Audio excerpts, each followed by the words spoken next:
1 Samuel chapter 18.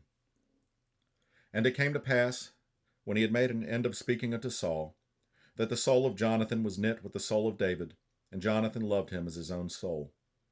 And Saul took him that day, and would let him go no more home to his father's house. Then Jonathan and David made a covenant, because he loved him as his own soul. And Jonathan stripped himself of the robe that was upon him, and gave it to David, and his garments, even to his sword, and to his bow, and to his girdle.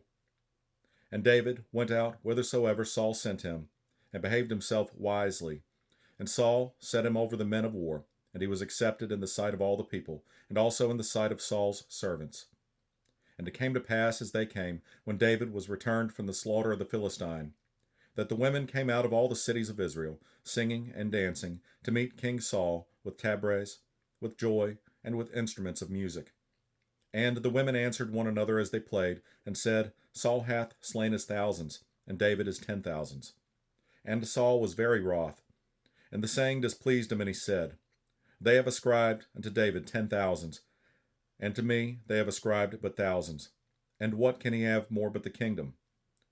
And Saul eyed David from that day and forward.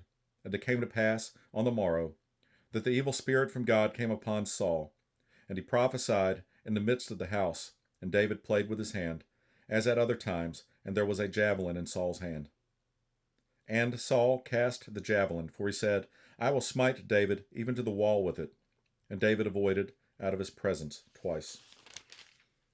And Saul was afraid of David, because the Lord was with him, and was departed from Saul.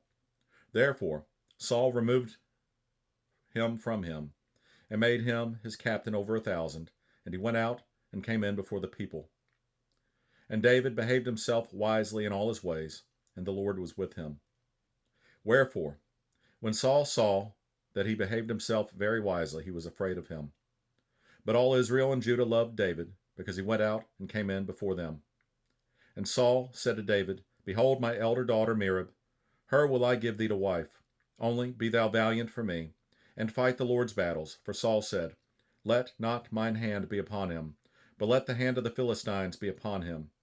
And David said unto Saul, Who am I, or what is my life, or my father's family in Israel, that I should be son-in-law to the king?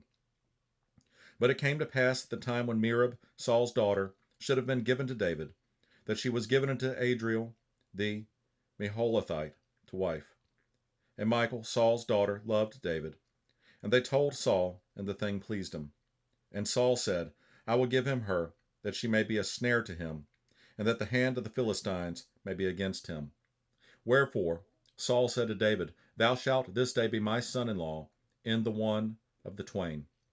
And Saul commanded his servants, saying, Commune with David secretly, and say, Behold, the king hath delight in thee, and all his servants love thee. Now therefore be the king's son-in-law.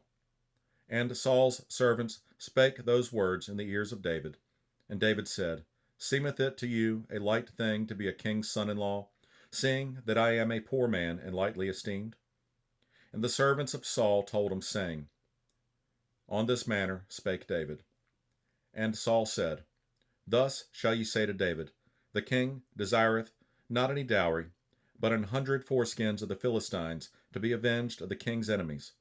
But Saul thought to make David fall by the hand of the Philistines. And when his servants told David these words, it pleased David well to be the king's son-in-law, and the days were not expired. Wherefore David arose and went, he and his men, and slew of the Philistines 200 men.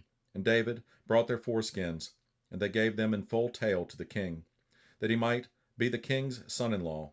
And Saul gave him Michal, his daughter, to wife. And Saul saw, and knew that the Lord was with David, and that Michal, Saul's daughter, loved him. And Saul was yet the more afraid of David, and Saul became David's enemy continually. Then the princes of the Philistines went forth, and it came to pass, after they went forth, that David behaved himself more wisely than all the servants of Saul, so that his name was much set by.